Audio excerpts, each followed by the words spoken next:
ओम नमः शिवाय। हर हर महादेव। भाद्रपद मास का सोमवार एक ऐसा पवित्र दिन जब भोलेनाथ अपने भक्तों की पुकार सुनते हैं, उनके संकट हरते हैं और जीवन को नई दिशा देते हैं।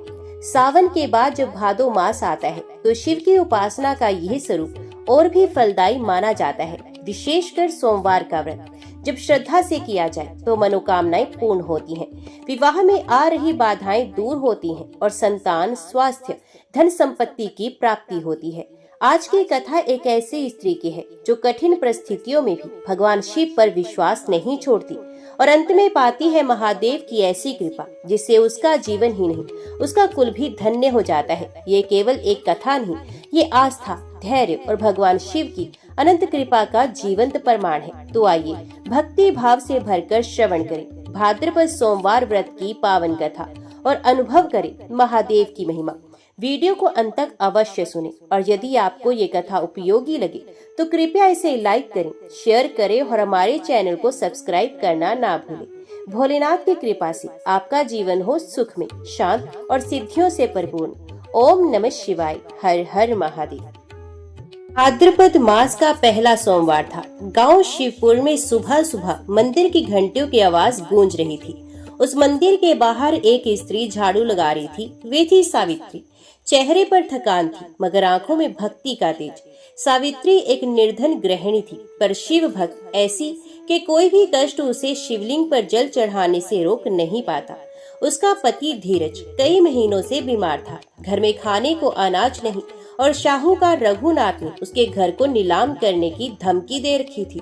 सावित्री ने भाद्रपद के चारों सोमवार का व्रत करने का संकल्प लिया। भोलेनाथ, तुम तो भूतों के नाथ हो, निर्धन को धन, निराश को आशा देते हो। मेरा घर टूट रहा है पर मेरा विश्वास तुम पर अडिग है। हर सोमवार वे व्रत रखती, मंदिर जाकर जल चढ़ाती, बेलपत्र अर्पित करती और पूरी रात ओम नमः शिवाय का जाप करती। लोग उसका मजाक उड़ाते, शिव तुम्हारा क्या कर लेंगे, पहले पति को अस्पताल ले जाओ। पर सावित्री मुस्कुरा देती, महादेव स्वयं वैद्यराज है, वे ही उपचार करेंगे। तीसरे सोमवार से पहले शाहूकार रघुनाथ घर पर आया। तेरे व्रत से क्या होगा सावित्री, तेरा पति मरने वाला है, घर नीलाम हो जाएगा। मेरी बात मान, मुझे गिरवी रख दे ये घर और मेरे घर में काम कर। सावित्री की आंखों में आंसू थे पर स्वर स्थिर था। जब शिव मेरे साथ है तो मैं अपने घर और आत्म सम्मान को नहीं बेच सकती। शाहूकार ने हंसते हुए कहा, ठीक है, अगले सोमवार तक तेरा पैसा नहीं आया तो घर मेरा। चौथे सोमवार की रात सावित्री मंदिर में जागरण कर रही थी। बेलपत्र चढ़ाते हुए वे बेहोश होकर गिर पड़ी। तभी एक अद्भुत प्रकाश मंदिर में फैल गया। पुजारी वासुदेव ने देखा, शिवलिंग से धुआं निकल रहा है और एक दिव्य ज्योति सावित्री के ऊपर पड़ रही है। सभी ग्रामवासी एकत्रित हुए। सावित्री उठी और उसकी आंखों से अश्रु बह रहे थे। मैंने उन्हें देखा, महादेव स्वयं। वे मुस्कुरा रहे थे और बोले, अब चिंता मत कर कन्या, तेरा संकल्प सफल हुआ। उसी क्षण एक अजनबी वैद्य गांव में आया और धीरज को देख बोला, इनका इलाज मुझे सौंप दो। 4 दिन में धीरज पूरी तरह स्वस्थ हो गया। सावित्री और धीरज जैसे ही घर लौटे, दरवाजे पर एक बैलगाड़ी रुकी। उसमें से एक बुजुर्ग उतरे, ये लो 500 स्वर्ण मुद्राएं, मैं दूर राज्य का व्यापारी हूँ। रात्रि में शिवजी ने स्वप्न में कहा कि सावित्री नामक महिला को ये धन देकर आशीर्वाद प्राप्त करो। गांव में कोलाहल मच गया। वही शाहूकार रघुनाथ आया और अपने व्यवहार के लिए क्षमा मांगने लगा। ग्राम वासियों ने सावित्री और धीरज के लिए एक नया घर बनवाया। सावित्री ने उस धन से गाँव के मंदिर का जीर्ण उद्धार करवाया और एक भंडारा आरंभ किया जहां हर सोमवार को प्रसाद बंटने लगा। सावित्री अब गांव की शिव भक्त माता कहलाने लगी। उसके कुल में सुख, समृद्धि और भक्ति का दीपक हमेशा जलता रहा। उसका विश्वास, तप और प्रेम सबको ये सिखा गया कि जब हर और अंधकार हो तब एक दीपक ही शिव का मार्ग दिखा सकता है और वे दीपक है विश्वास। जो स्त्री पुरुष भाद्रपद मास के सोमवार को उपवास रखते हैं, शिव जी की कथा सुनते हैं, आस्था रखते हैं, उनकी सभी मनोकामनाएं पूर्ण होती हैं। ओम नमः शिवाय। हर हर महादेव। आर्याव्रत में चित्रवर्मा नाम से प्रसिद्ध एक राजा थे। वे दुष्टों को दंड देने के लिए यमराज के समान समझे जाते थे। वे धर्म मर्यादाओं के रक्षक, कुमार्गगामी, पुरुषों को दंड देकर राह पर लाने वाले, समस्त यज्ञों का अनुष्ठान करने वाले और शरणार्थियों की रक्षा करने में समर्थ थे। भगवान शिव और विष्णु में उनकी बड़ी भक्ति थी। राजा चित्रवर्मा ने अनेक परम पराक्रमी पुत्रों को पाकर अंत में एक सुंदर मुख वाली कन्या प्राप्त की। एक दिन राजा ने जातक के लक्षण जानने वाले श्रेष्ठ ब्राह्मणों को बुलाकर कन्या की जन्म कुंडली के अनुसार भावी फल पूछे।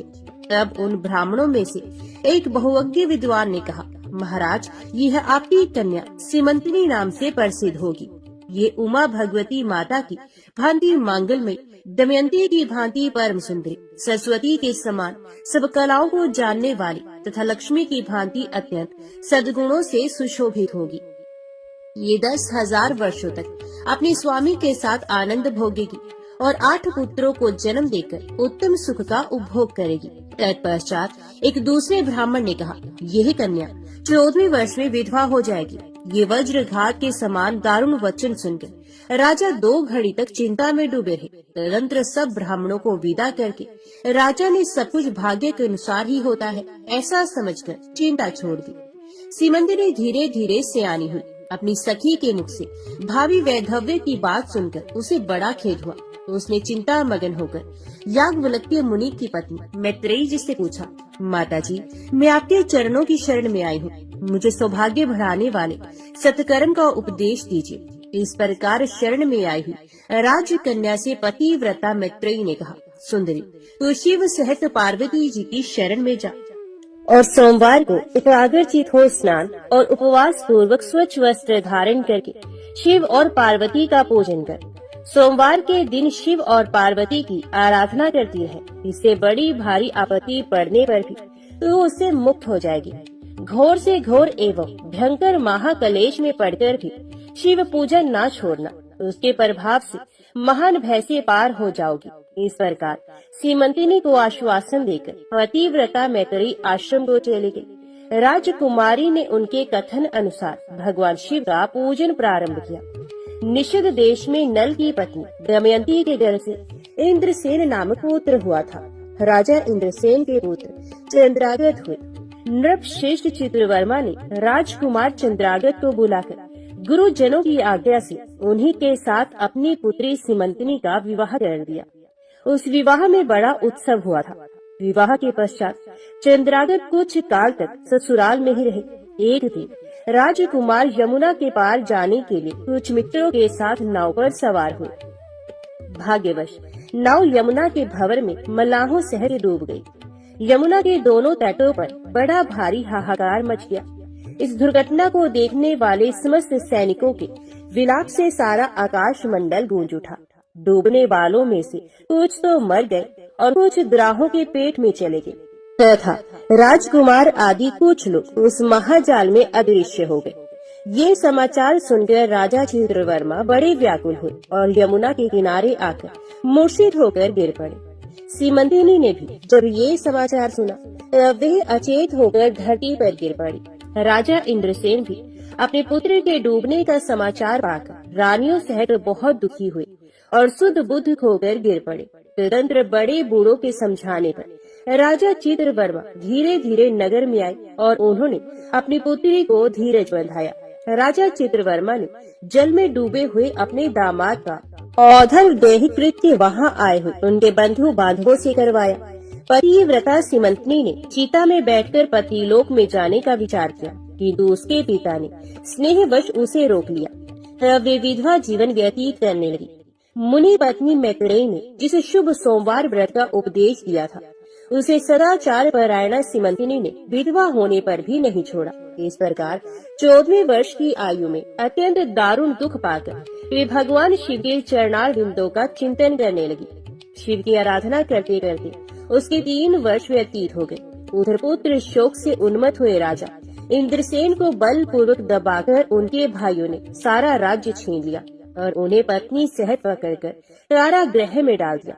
इंद्रसेन के पुत्र चंद्रागत यमुना के जल में डूबने पर नीचे नीचे गहराई में उतरने लगे। बहुत नीचे जाने पर उन्होंने नागवधुओं को जल क्रीड़ा में निमग्न देखा। राजकुमार को देखकर वे भी विस्मित हुए और उन्हें पाताल लोक में ले गए। वहाँ चंद्रागत ने तक्षक नाग के परम अद्भुत रमणीय नगर में प्रवेश किया और इंद्र भवन के समान मनोहर एक सुंदर महल देखा। जो बड़े बड़े रत्नों की प्रकाशमान किरणों से उद्दीप्त हो रहा था। भगवान सूर्य के समान तेजस्वी तक्षक नाग को सभा भवन में विराजमान देख परम बुद्धिमान राजकुमार ने प्रणाम किया और हाथ जोड़कर खड़े हो गए। तक्षक के तेज से उनके नेत्र चौंधिया गए। नागराज ने भी मनोरम राजकुमार को देखकर उन नागिनों से पूछा, ये कौन है और कहाँ से आया है? उन्होंने उत्तर दिया, हमने इसे यमुना जल में देखा है और इसके कुल तथा नाम का परिचय न होने के कारण आपके पास ले आई हैं। तब तक्षक ने राजकुमार से पूछा, तुम किसके पुत्र हो, कौन हो, कौन सा तुम्हारा देश है और यहाँ पर तुम्हारा कैसे आगमन हुआ है? राजपुत्र ने कहा, भूमंडल में निषिद्ध नाम से प्रसिद्ध एक देश है। उसके स्वामी राजा नल महायशस्वी हो गए हैं। वे पुण्य श्लोक माने जाते हैं। उनके पुत्र इंद्रसेन हुए और इंद्रसेन का पुत्र मैं हुआ। मेरा नाम चंद्रागत है। मैं अभी नूतन विवाह करके ससुराल में ही टिका था और यमुना जी के जल में विहार करता हुआ दैव की प्रेरणा से डूब गया। ये नाग पत्नियां मुझे आपके पास ले आई हैं। जन्मांतर के उपार्जित पुण्यों के प्रभाव से यहाँ मैंने आपके चरणार बिंदु का दर्शन किया है। आज मैं धन्य हूँ। मेरे माता पिता कृतार्थ हो गए क्योंकि आपने दया करके मेरी ओर देखा और मुझसे वार्तालाप किया है। इस प्रकार अत्यंत मनोहर उदारता पूर्ण वचन सुनकर तक्षक ने कहा, राजकुमार तुम भय न करो, धैर्य रखो और बताओ तुम संपूर्ण देवताओं में किसकी पूजा करते हो? राजकुमार ने कहा, जो संपूर्ण देवों में महादेव कहे जाते हैं उन्हें विश्वात्मा उमापति भगवान शिव की मैं पूजा करता हूँ, जो विधाता के भी विधाता, कारणों के भी कारण और तेजों में सर्वोत्कृष्ट तेज है। वे भगवान शिव मेरी परम गति है, जो अत्यंत निकट होकर भी पाप से दूषित चित्त वाले पुरुषों के लिए बहुत दूर है तथा जिनके तेज की कोई सीमा नहीं, जो अग्नि, भूमि, वायु, जल और आकाश में भी स्थित है। ये विश्वात्मा भगवान सदाशिव हम सबके लिए परम पूजनीय है, जो संपूर्ण भूतों के साक्षी, सबकी आत्मा में स्थित रहने वाले परमेश्वर तथा निरंजन है। संपूर्ण संसार जिनकी इच्छा के अधीन है, मैं उन भगवान शिव की पूजा करता हूँ। ज्ञानी पुरुष जिन्हें एक आदि और पुराण पुरुष कहते हैं, गुणों के भेद से जिनमें भिन्नता की प्रतीति होती है, जिन्हें कोई तो क्षेत्रज्ञ, कोई तुरैय और कोई कूटस्थ कहते हैं, ये भगवान शिव मेरे परम आश्रय है, जो चैतन्य में अचिंत्य तत्व है, जिनके तेज का कहीं अंत नहीं। श्रुति के नेति नेति वचनों से तद भिन्न समस्त वस्तुओं का बाध करके जिनके स्वरूप का निश्चय किया गया है तथा आत्म ज्ञानी पुरुषों के भी मन और वाणी की वृत्तियाँ जिनका स्पर्श नहीं कर पाती हैं, वे ही ये भगवान शिव मेरे परम पूजनीय है। जिनका प्रसाद पाकर साधु पुरुष अत्यंत उज्जवल इंद्रपद की भी अभिलाषा नहीं रखते तथा कर्मों की अर्गला और काल चक्र को लांघकर निर्भय होकर विचरते हैं, वे भगवान शिव मेरी परम गति है। जिनकी स्मृति चांडाल की योनि में जन्म पाने वाले मनुष्यों के भी समस्त पाप रूपी रोगों का नाश करती है तथा जिनका संपूर्ण रूप श्रुतियों के लिए भी ढूंढने योग्य है, उन्हीं भगवान शिव के उद्देश्य से मैं सदैव पूजा करता हूँ।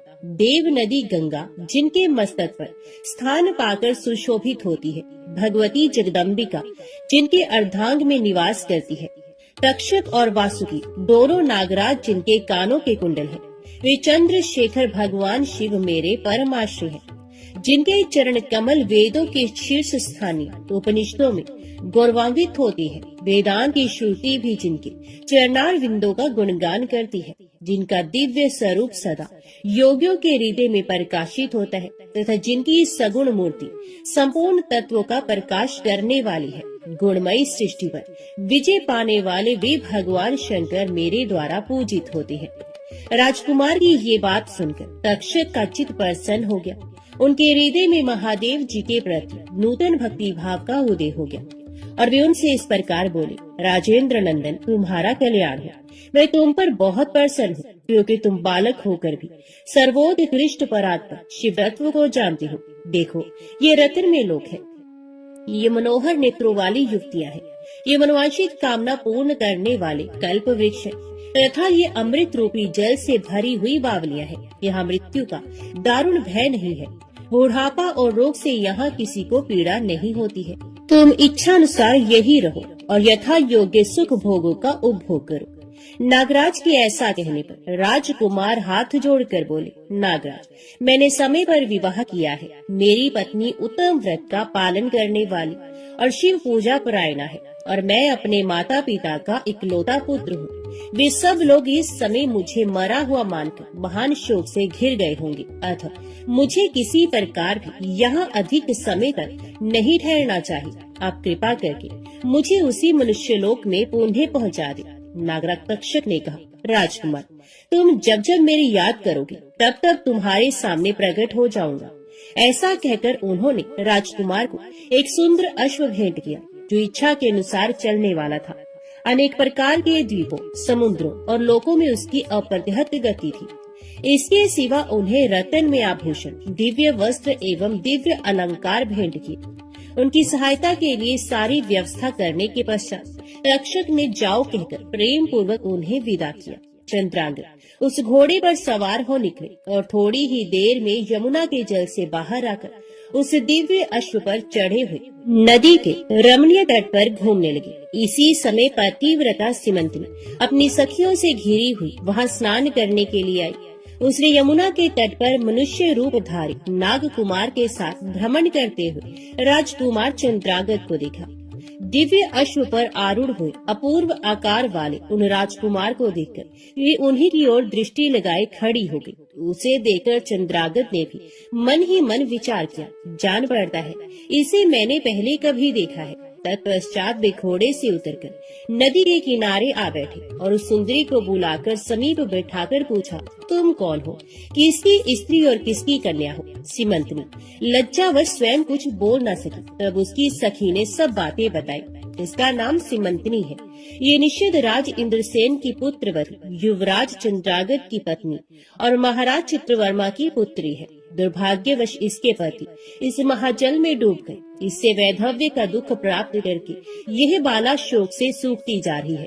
अत्यंत प्रबल शोक में ही इसने 3 वर्ष व्यतीत किए हैं। आज सोमवार है, इसलिए यहाँ यमुना जी के स्नान करने के लिए आई है।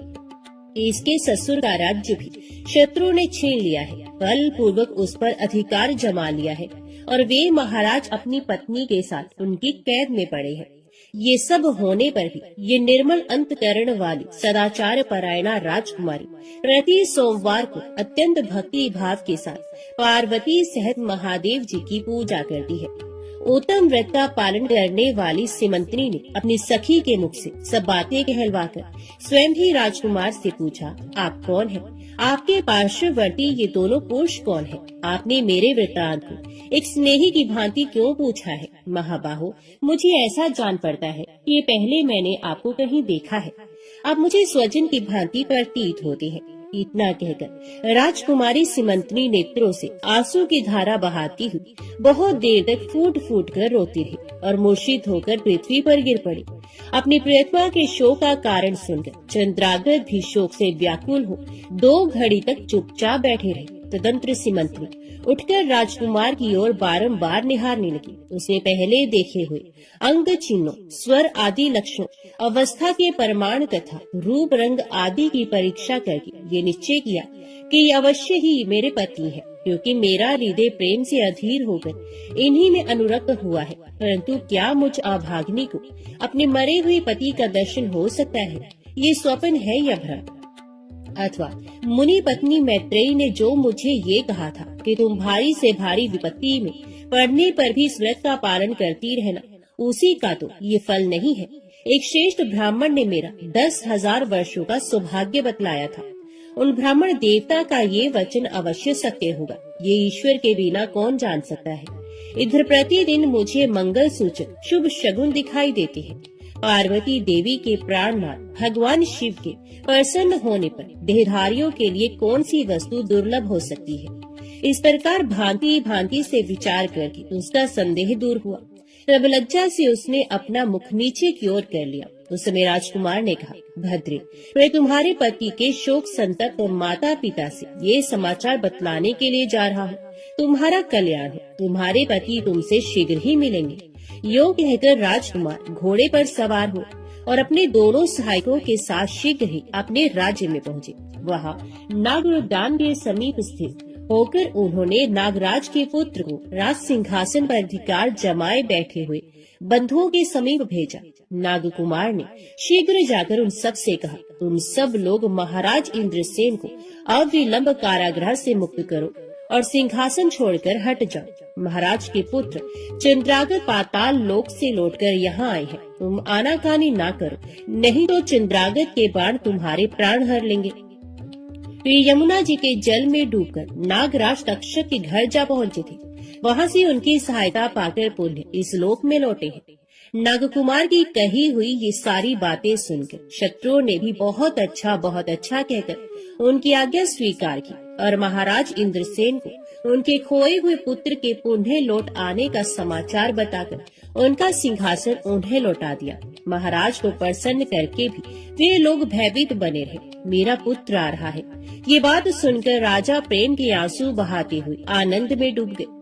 यही दशा महारानी की भी थी। तदंतर सब नागरिक, वृद्ध, मंत्री और पुरोहित आगे जाकर चंद्रागत से मिले और उन्हें हृदय से लगाकर महाराज के समीप ले आए। अपने भवन में प्रवेश करके अश्रु वर्षा करते हुए राजकुमार ने माता पिता के चरणों में प्रणाम किया। चरणों में पड़े हुए पुत्र को उठाकर राजा ने अश्रु सिक्त हृदय से लगा लिया। विक्रमश सब माताओं को प्रणाम करके उनका आशीर्वाद लेकर राजकुमार पुरवासियों से मिले और उन्होंने सबको यथा योग्य सम्मान दिया। उन्होंने सबके साथ राजसभा में बैठकर अपना सब वृतांत पिता से निवेदन किया और नागराज तक्षक से मित्रता होने की भी बात बताई। राजकुमार का चित्र देख और सुनकर राजा इंद्रसेन हर्ष से विवल हो गए। उन्होंने अपने मन में यही माना कि मेरी पुत्र वधू ने भगवान महेश्वर की आराधना करके इस अनुपम सौभाग्य का अर्जन किया है। निषदराज ने ये मंगलमय वार्ता दूतों के द्वारा महाराज चित्रवर्मा को भी कहला दी। ये अमृतमयी वार्ता सुनकर महाराज चित्रवर्मा आनंद से विवल हो गए और बड़े वेग से उठकर उन्होंने संदेश वाहकों को उपहार में बहुत धन दिया। फिर अपनी पुत्री को बुलवाकर उन्होंने उससे वैधव्य के चिन्हों का परित्याग करवाया और उसे नाना प्रकार के आभूषणों से विभूषित किया। तत्पश्चात समूचे राष्ट्र के गांव और नगर आदि में बड़ा भारी उत्सव हुआ और सब लोगों ने राजकुमारी सीमंतिनी के सदाचार की बड़ी प्रशंसा की। चित्रवर्मा ने इंद्रसेन के पुत्र चंद्रागत को बुलाकर सीमंतिनी को उनके साथ विदा कर दिया। चंद्रागत ने तक्षक के घर से लाए हुए रत्न आदि आभूषणों के द्वारा जो मानव मात्र के लिए अत्यंत दुर्लभ है, अपनी पत्नी को अलंकृत किया। तपे हुए स्वर्ण के समान सुशोभित 40 कोस तक जाने वाली सुगंध से युक्त दिव्य अंगराग से सीमंतिनी की बड़ी शोभा हो रही थी। कमल के केसर के समान रंग वाले कल्प वृक्ष के पुष्पों से बनी हुई और कभी ना कुम्हलाने वाली माला भी सती सीमंतिनी की शोभा बढ़ा रही थी। इस प्रकार शुभ मुहूर्त में अपनी पत्नी को साथ लेकर श्वशुर की आज्ञा से चंद्रागत उन्हें अपनी नगरी में आए। महाराज इंद्रसेन ने अपने पुत्र को राज सिंहासन पर बिठाकर तपस्या द्वारा भगवान शिव की आराधना करके योगी पुरुषों को उपलब्ध होने वाली उत्तम गति प्राप्त की। राजा चंद्रागत ने अपनी धर्म पत्नी सीमंतिनी के साथ 10,000 वर्षों तक नाना प्रकार के विषयों का उपभोग किया। उन्होंने 8 पुत्रों और 1 कन्या को जन्म दिया। सीमंतिनी प्रतिदिन भगवान महेश्वर की पूजा करती हुई अपने स्वामी के साथ सुख पूर्वक रहने लगी। उसने सोमवार व्रत के प्रभाव से अपना खोया हुआ सौभाग्य प्राप्त कर लिया। ओम नमः शिवाय। हर हर महादेव। अभी सुनिए 16 सोमवार की व्रत कथा। एक बार भगवान शिव जी पार्वती जी के साथ भ्रमण करते हुए मृत्यु लोक की अमरावती नगरी में पहुँचे। उस नगर के राजा ने भगवान शिव का एक विशाल मंदिर बनवा रखा था। शिव और पार्वती उस मंदिर में रहने लगे। एक दिन पार्वती ने भगवान शिव से कहा कि हे प्राणनाथ, आज मेरी चौसर खेलने की इच्छा हो रही है। पार्वती की इच्छा जानकर शिव पार्वती के साथ चौसर खेलने बैठ गए। खेल प्रारंभ होते ही उस मंदिर का पुजारी वहाँ आ गया। माता पार्वती जी ने पुजारी जी से पूछा कि हे पुजारी जी, ये बताइए कि इस बाजी में किसकी जीत होगी। तो ब्राह्मण ने कहा कि महादेव जी की, परंतु चौसर में शिव जी की पराजय हुई और माता पार्वती जी की जीत हुई। तब ब्राह्मण को उन्होंने झूठ बोलने के अपराध में कोढ़ी होने का श्राप दिया। शिव और पार्वती उस मंदिर से कैलाश पर्वत पर लौट गए। पार्वती जी के श्राप के कारण पुजारी कोढ़ी हो गया। नगर के स्त्री पुरुष उस पुजारी की परछाई से भी दूर दूर रहने लगे। कुछ लोगों ने राजा से पुजारी के कोड़ी हो जाने की शिकायत की, तो राजा ने किसी पाप के कारण पुजारी के कोड़ी हो जाने का विचार कर उस मंदिर से निकलवा दिया। उसकी जगह दूसरे ब्राह्मण को पुजारी बना दिया गया। कोढ़ी पुजारी मंदिर के बाहर बैठकर भिक्षा मांगने लगा। कई दिनों के पश्चात स्वर्गलोक की कुछ अप्सराएं उस मंदिर में पधारी और उसे देखकर अप्सराओं ने कारण पूछा। पुजारी ने उन्हें भगवान शिव और पार्वती जी के चौसर खेलने और पार्वती जी के शाप देने की सारी कहानी कह सुनाई। तब अप्सराओं ने पुजारी से 16 सोमवार का विधिवत व्रत रखने को कहा। पुजारी द्वारा पूजन विधि पूछने पर अप्सराओं ने कहा, सोमवार के दिन सूर्य उदय से पहले उठकर स्नान आदि से निवृत्त होकर स्वच्छ वस्त्र पहनकर आधा सेर गेहूं का आटा लेकर उसके 3 अंग बनाना, फिर घी का दीपक जलाकर गुड़ नैवेद्य बेलपत्र चंदन अक्षत फूल जनेऊ का जोड़ा लेकर प्रदोष काल में भगवान शिव की पूजा अर्चना करना। पूजा के बाद 3 अंगों में एक अंग भगवान शिव को अर्पण करके एक आप ग्रहण करना। शेष 2 अंगों को भगवान का प्रसाद मानकर वहाँ उपस्थित स्त्री पुरुषों और बच्चों को बांट देना। इस तरह व्रत करते हुए जब 16 सोमवार बीत जाए तो 17वें सोमवार को 1 पाव आटे की बाटी बनाकर उसमें घी और गुड़ मिलाकर चूरमा बनाना, फिर भगवान शिव को भोग लगाकर वहाँ उपस्थित स्त्री पुरुष और बच्चों को प्रसाद बांट देना। इस तरह 16 सोमवार व्रत करने और व्रत कथा को सुनने से भगवान शिव तुम्हारे कोढ़ को नष्ट करके तुम्हारी सभी मनोकामनाएं पूरी कर देंगे। इतना कहकर अप्सराएं स्वर्गलोक को चली गयी। पुजारी ने अप्सराओं के कथन अनुसार 16 सोमवार का विधिवत व्रत किया। फलस्वरूप भगवान शिव की अनुकंपा से उसका कोढ़ नष्ट हो गया।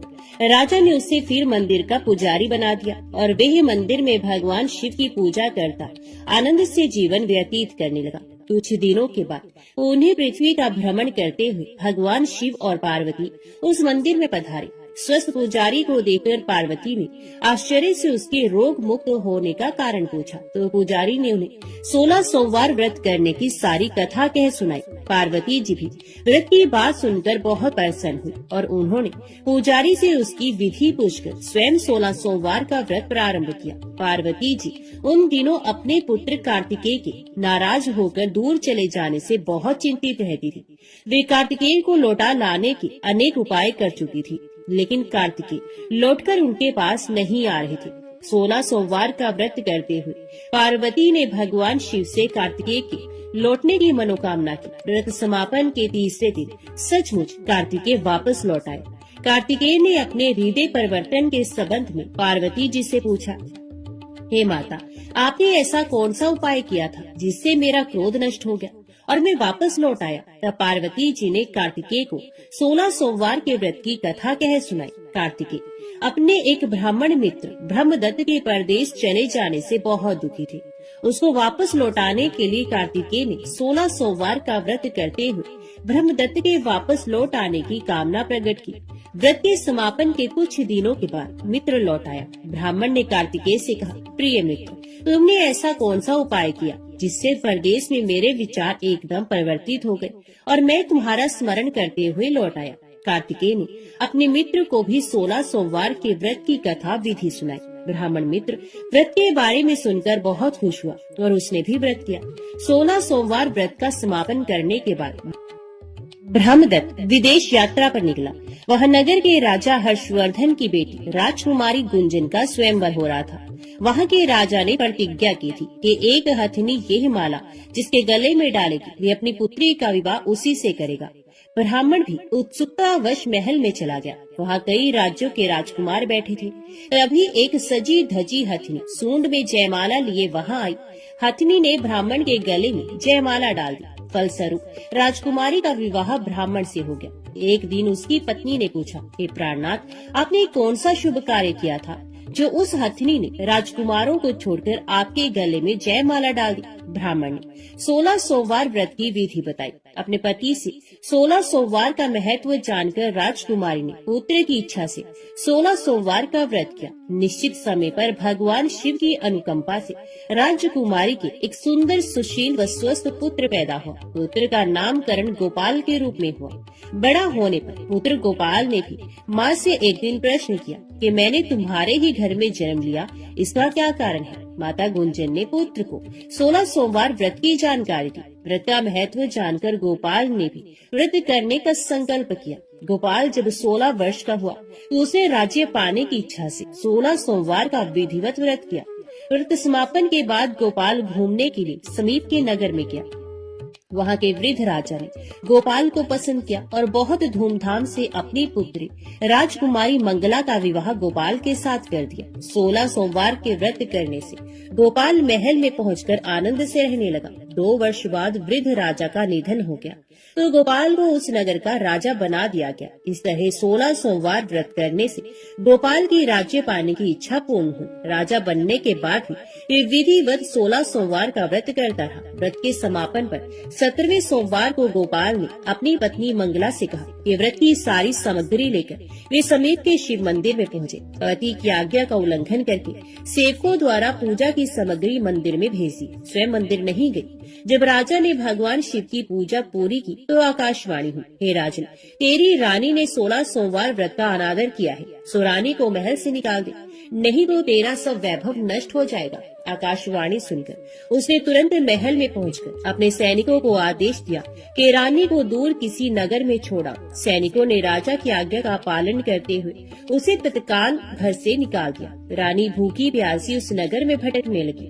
रानी को उस नगर में एक बुढ़िया मिली। ये बुढ़िया सूत काट कर बाजार बेचने जा रही थी, लेकिन इस बुढ़िया से सूत उठ नहीं रहा था। बुढ़िया ने रानी से कहा, बेटी, यदि तुम मेरा सूत उठाकर बाजार तक पहुंचा दो और सूत बेचने में मेरी मदद करो तो मैं तुम्हें धन दूंगी। रानी ने बुढ़िया की बात मान ली, लेकिन जैसे ही रानी ने सूत की गठरी को हाथ लगाया तभी जोर की आंधी चली और गठरी खुल जाने से सारा सूत आंधी में उड़ गया। बुढ़िया ने उसे फटकार कर भगा दिया। रानी चलते चलते नगर में एक तेली के घर पहुंची। उस तेली ने तरस खाकर रानी को घर में रहने के लिए कह दिया, लेकिन तभी भगवान शिव के प्रकोप से तेली के तेल से भरे मटके एक एक करके फूटने लगे। तेली ने भी भगा दिया।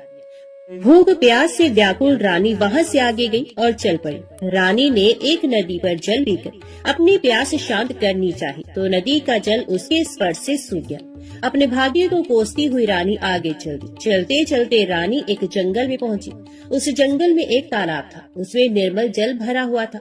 निर्मल जल देखकर रानी की प्यास तेज हो गई। जल पीने लगी। रानी ने तालाब की सीढ़ियां उतरकर जैसे ही जल को स्पर्श किया तभी उस जल में असंख्य कीड़े उत्पन्न हो गए। रानी ने दुखी होकर उस गंदे जल को पीकर अपनी प्यास शांत की। रानी ने एक पेड़ की छाया में बैठकर कुछ देर आराम करना चाहा तो उस पेड़ के पत्ते पल भर में सूखकर बिखर गए। रानी दूसरे पेड़ के नीचे जाकर बैठी। जिस पेड़ के नीचे बैठती वही सूख जाता। वन और सरोवर की ये दशा देखकर वहाँ के गवाले बहुत हैरान हुए। गवाले रानी को समीप के मंदिर में पुजारी जी के पास ले गए। रानी के चेहरे को देखकर ही पुजारी जान गया कि रानी अवश्य किसी बड़े घर की है, भाग्य के कारण दर दर भटक रही है। पुजारी ने रानी से कहा, पुत्री, तुम कोई चिंता नहीं करो, मेरे साथ इस मंदिर में रहो, कुछ ही दिनों में सब ठीक हो जाएगा। पुजारी की बातों से रानी को बहुत सांत्वना मिली। रानी उस मंदिर में रहने लगी। रानी भोजन बनाती तो सब्जी जल जाती, आटे में कीड़े पड़ जाते, जल से बदबू आने लगती। पुजारी भी रानी के दुर्भाग्य से बहुत चिंतित होते हुए बोली, हे पुत्री, अवश्य तुझसे कोई अनुचित काम हुआ है जिसके कारण देवता तुझसे नाराज है और उनकी नाराजगी के कारण ही तुम्हारी ये दशा हुई है। पुजारी की बात सुनकर रानी ने अपने पति के आदेश पर मंदिर में न जाकर शिव की पूजा नहीं करने की सारी कथा कह सुनाई। तो पुजारी ने कहा, अब तुम कोई चिंता मत करो, कल सोमवार है और कल से तुम 16 सोमवार के व्रत करना शुरू कर दो। भगवान शिव अवश्य तुम्हारे दोषों को क्षमा कर देंगे। पुजारी की बात मानकर रानी ने 16 सोमवार के व्रत प्रारंभ कर दिए। रानी सोमवार का व्रत करके शिव की विधिवत पूजा अर्चना की और व्रत कथा सुनने लगी। जब रानी ने 17वें सोमवार को विधिवत व्रत का समापन किया तो उधर उसके पति राजा के मन में रानी की याद आई। राजा ने तुरंत अपने सैनिकों को रानी को ढूंढकर लाने के लिए भेजा। रानी को ढूंढते हुए सैनिक मंदिर में पहुंचे और रानी से लौटकर चलने के लिए कहा। पुजारी ने सैनिकों से मना कर दिया और सैनिक निराश होकर लौट गए। उन्होंने लौटकर राजा को सारी बात बताई।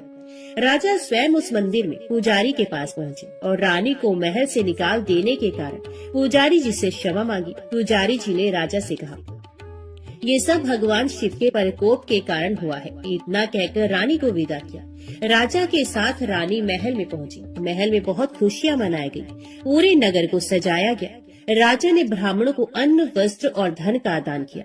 नगर में निर्धनों को वस्त्र बांटे गए। रानी 16 सोमवार का व्रत करते हुए महल में आनंद पूर्वक रहने लगी। भगवान शिव की अनुकंपा से उसके जीवन में सुख ही सुख भर गए। 16 सोमवार के व्रत करने और कथा सुनने से मनुष्य की सभी मनोकामनाएं पूर्ण होती हैं और जीवन में किसी तरह की कमी नहीं होती है। स्त्री पुरुष आनंद पूर्वक जीवन यापन करते हुए मोक्ष को प्राप्त होती है।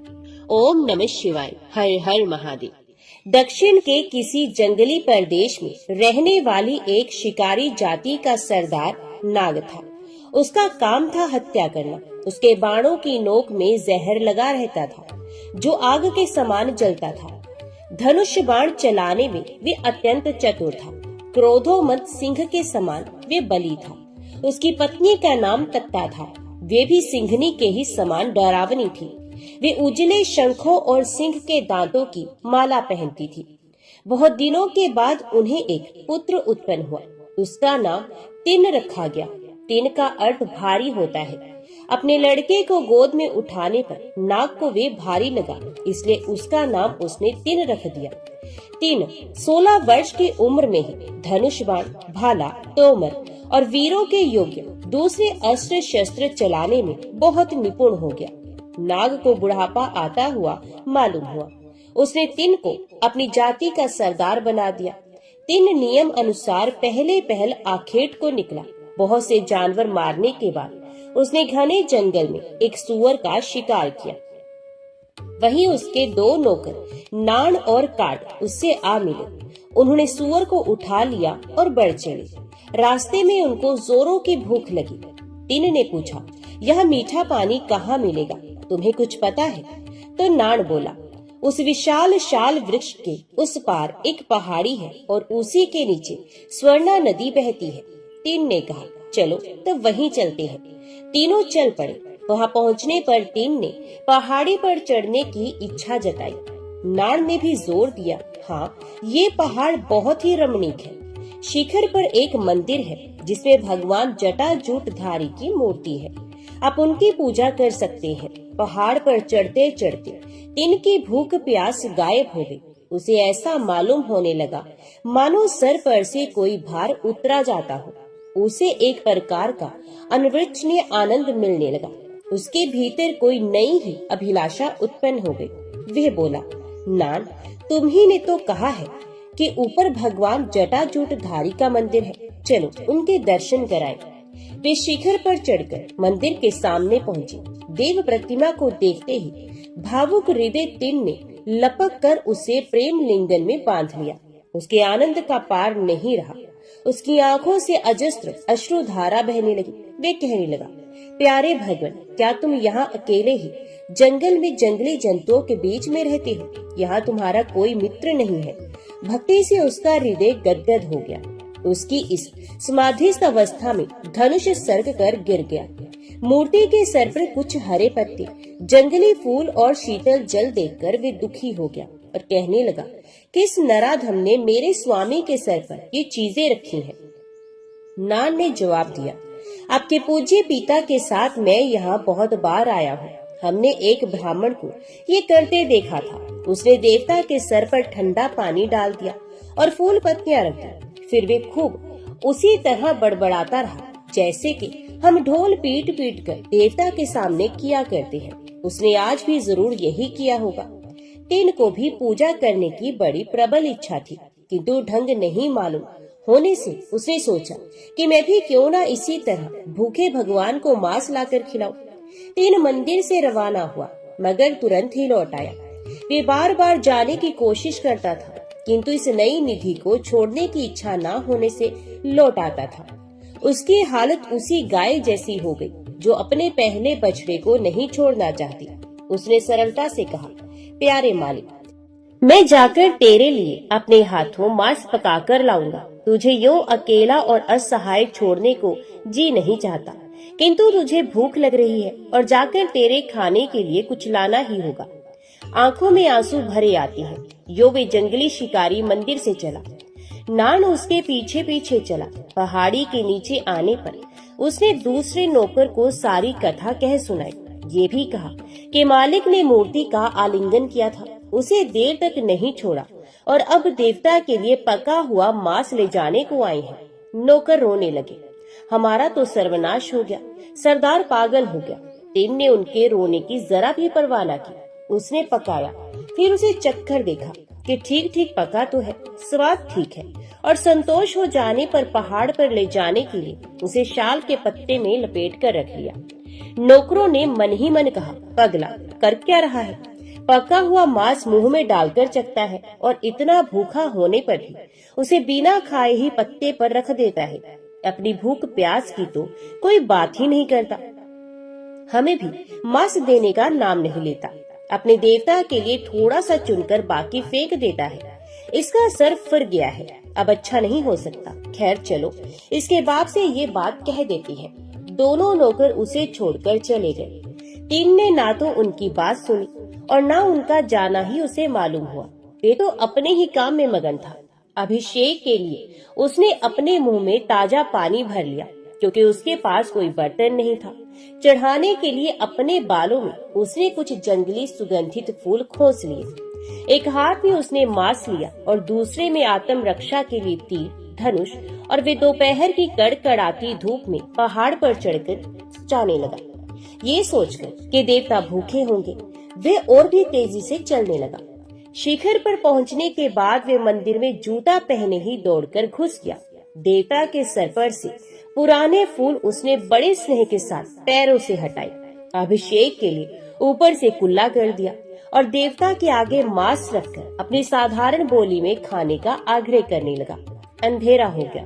टिन ने सोचा, ये समय तो जंगली जानवरों के घूमने का है। देवता को यहाँ अकेला छोड़कर मैं नहीं जा सकता। उसने हाथ में धनुष बाण लेकर रात भर पहरा दिया। सवेरा होने पर जब चिड़िया चहचहाने लगी, तब वे देवता के आगे प्रणिपात और प्रार्थना करके ताजा मांस लाने के लिए चला गया। वे ब्राह्मण पुजारी जो पूजा किया करता था, नियम अनुसार प्रातः काल आया। मंदिर में जूतों और कुत्ते के पैरों की छाप देखकर तथा चारों ओर हाड़ मांस छितराया हुआ देखकर वे बहुत ही घबराया। विलाप करने लगा, हाय भगवान, अब मैं क्या करूं? किसी जंगली शिकारी ने मंदिर भ्रष्ट कर दिया है। लाचार उसने झाड़ बुहार कर साफ किया। मांस के टुकड़े कहीं पैरों से छू ना जाए, इसलिए उसे बड़ी कठिनता से इधर उधर चलना पड़ता था। फिर भी नदी में से स्नान करके आया और मंदिर की संपूर्ण शुद्धि की। आंखों में आंसू भरकर देवता के आगे प्रणिपात करने लगा। फिर उठकर उसने वेद ऋचाओं से परम पुरुष परमात्मा की स्तुति की। पूजा समाप्त करके वे अपने तपोवन को लौट गया। टिन ने कई जानवर मारे और पिछले दिन के समान चुनकर मांस पकाया और चख कर अच्छे अच्छे टुकड़े अलग रख दिए। उसने कई अच्छे ताजे मधु के छत्ते इकट्ठे किए, उनका मधु मांस में निचोड़ा। फिर वे मुंह में पानी भरकर बालों में फूल खोसकर एक हाथ में मांस लिए हुए और दूसरे में धनुष बाण लेकर पहाड़ पर चढ़ा। ज्यों-ज्यों मंदिर निकट आता जाता था, उसकी आतुरता भी बढ़ती जाती थी। वे बड़े बड़े डग भरता चला। उसने देवता के सर पर से फूल पत्ते पैर से ठेलकर साफ किए, कुल्ला करके अभिषेक कराया और ये कहते हुए कि मांस का उपहार सामने रखा। देवता, कल से आज का मांस मीठा है। कल तो केवल सुअर का मांस था, आज तो बहुत से स्वादिष्ट जानवरों के मांस चखकर और उसकी खूब स्वादिष्ट चुनकर लाया हूँ। उसमें मधु भी निचोड़ा है। इस तरह 3 के 5 दिन भर शिकार करके देवता के लिए मांस इकट्ठा करने और रात भर पहरा देने में बीते। उसे आप खाने पीने की सुध ही न रही। टिन के चले जाने के बाद प्रतिदिन ब्राह्मण पंडित आते और रात के इस भ्रष्टाचार पर विलाप करते। मंदिर धोकर साफ करते, नदी स्नान करके शुद्धि करते और पूजा पाठ करके अपने स्थान पर लौट जाते। जब इतने दिनों तक तिन नहीं लौटा तब उसके सभी संबंधी और माता पिता निराश हो गए। ब्राह्मण पुजारी रोज ही हार्दिक प्रार्थना करते, हे प्रभु मेरे पाप क्षमा करो, ऐसा भ्रष्टाचार रोको। एक रात स्वप्न में परमेश्वर उनके सामने आकर बोले, मित्र तुम मेरे इस प्रिय शिकारी भक्त को नहीं जानते। ये मत समझो कि वे निरा शिकारी ही है, वे तो बिल्कुल ही प्रेम में है। वे मेरे सिवा और कुछ जानता ही नहीं। वे जो कुछ करता है मुझको प्रसन्न करने के लिए करता है। जब वह अपने जूते की नोक से मेरे सर पर से सूखे फूल हटाता है तब उसका स्पर्श मुझे प्रिय पुत्र कुमार देव के आलिंगन से भी अधिक प्रिय लगता है। जब मुझ पर वे प्रेम और भक्ति से कुल्ला करता है तब वे कुल्ले का ही पानी मुझे गंगा जल से भी अधिक पवित्र जान पड़ता है। वे अनपढ़ मूर्ख सच्चे स्वाभाविक प्रेम और भक्ति से जो फूल और बालों में से निकाल कर मुझ पर चढ़ाता है वे मुझे स्वर्ग में देवताओं के भी चढ़ाए फूलों से अधिक प्रिय लगते हैं। और अपनी मातृभाषा में वे आनंद और भक्ति से भरकर जो थोड़े से शब्द कहकर मेरे सिवा सारी दुनिया का भान भूलकर मुझे प्रसाद पाने को कहता है, वे शब्द मेरे कानों में ऋषि मुनियों के वेद पाठ से कहीं अधिक मीठे लगते हैं। यदि उसकी भक्ति का महत्व देखना हो तो कल आकर मेरे पीछे खड़े हो जाना। इस आदेश के बाद पुजारी को रात भर नींद नहीं आई। प्रातः काल वे नियम अनुसार मंदिर में पहुंचा और पूजा पाठ समाप्त करके मूर्ति के पीछे जाकर छिप गया। दिन की पूजा का वे छठा दिन था और दिनों से आज उसे कुछ देर हो गई थी, इसलिए वे पैर बढ़ाता आया। रास्ते में उसे अपशगुन हुई। वे सोचने लगा कहीं खून गिरना चाहिए, कहीं देवता को कुछ हुआ तो नहीं, इसलिए वह दौड़ा। अपने असुगुण को पूरा होते देखकर उसके शोक का पार न रहा। हाय, देवका को कितना कष्ट हो रहा था, क्योंकि उनकी दाहिनी आंख से खून की अविरल धारा बह रही थी। तीन ये दुखद दृश्य नहीं देख सका। वे रोने विलाप करने लगा, जमीन पर लौटने लगा, फिर उठा। उठकर भगवान की आंख से खून पहुंच दिया, परंतु तो भी खून का बहना रुका नहीं। वे फिर दुख आतुर होकर गिर पड़ा। तीन बिल्कुल ही घबरा गया। उसका चित्त अत्यंत दुखी हो गया। वे समझता नहीं था कि क्या करना चाहिए। थोड़ी देर के बाद वे उठा और तीर धनुष लेकर उस आदमी या जानवर को मारने निकला जिसने देवता की ये दुर्दशा की हो, परंतु उसे कहीं कोई प्राणी दिखाई नहीं पड़ा। वे लौट आया और मूर्ति को छाती से लगा करके विलाप करने लगा, हाय मैं महापापी हूँ, रास्ते के सभी अपशगुन सच्चे हुए हैं। भगवत पिता मेरे प्यारे, तुम्हें क्या हुआ है, मैं तुम्हें क्या सहायता दूं? तब उसे कुछ जड़ी बूटियों की याद आई जिन्हें उसकी जाति के लोग घाव पर लगाते थे। वे दौड़ा और जब लौटा तो जड़ी बूटियों का एक गट्ठर लेकर उन्हें उसने देवता की आंख में एक एक करके निचोड़ दिया, पर इससे कुछ भी लाभ नहीं हुआ। उस समय उसे शिकारियों की कहावत याद आई कि मांस मांस ही अच्छा होता है। ये ख्याल आते ही उसके मन में आनंद की नई ही उमंग खेलने लगी। उसने देर न की, एक तेज बाण की नोक से अपनी दाहिनी आंख निकाल डाली और भगवान की आंख पर धीरे से धरकर उसे दबाया और आश्चर्य कि इसे तुरंत खून का बहना बंद हो गया। वे आनंद से नाच उठा, ताल ठोक ठोक कर आनंद में ही नाचने लगा। उसकी असीम प्रसन्नता पूर्ण हंसी और आनंद ध्वनि से मंदिर गूंज गया। पर ये क्या हुआ, अरे इस बीच बाईं आंख से भी खून बहने लगा। इस पर दुख और घबराहट में तीन भान भूल गया, परंतु वे विस्मृति क्षणिक ही थी। तुरंत ही वे संभल उठा और उसने कहा, मेरे जैसा कौन मूर्ख होगा जो इस पर शोक करता है। इसकी दवा तो मुझे मिल ही गई है, अब भी मेरी एक आंख तो है। तब देवता की बाईं आंख पर अपना बायां पैर रखकर, जिससे उसे पता चले कि कहाँ आंख लगानी है, क्योंकि आंख निकालने के बाद उसे कुछ भी नहीं सूझेगा, उसने पहले से भी अधिक तेजी से बाईं आंख के कोने में तीर की नोक लगाई। देवता उसकी इस भक्ति पर पुष्प बरसाने लगे। स्वयं भगवान ने अपने हाथ बढ़ाकर तीन का हाथ पकड़कर रोक लिया और कहा, ठहरो मेरे कन्नप ठहर जाओ। तन का अर्थ आंख होता है और अप का अर्थ वत्स होता है, तो भगवान ने उसका एक नया नाम रख दिया जो कि है कन्नप। फिर परमेश्वर ने कन्नप का हाथ पकड़कर उसे अपने पास खींच लिया और कहा, त्याग और प्रेम की मूर्ति कन्नप, तू इसी भांति सर्वदा मेरे पास रहा कर। ब्राह्मण पुजारी ने यह आश्चर्यजनक दृश्य देखा और सच्ची तथा सीधी साधी भक्ति का रहस्य समझा। तो बोलो, भक्त और उनके भगवान की जय।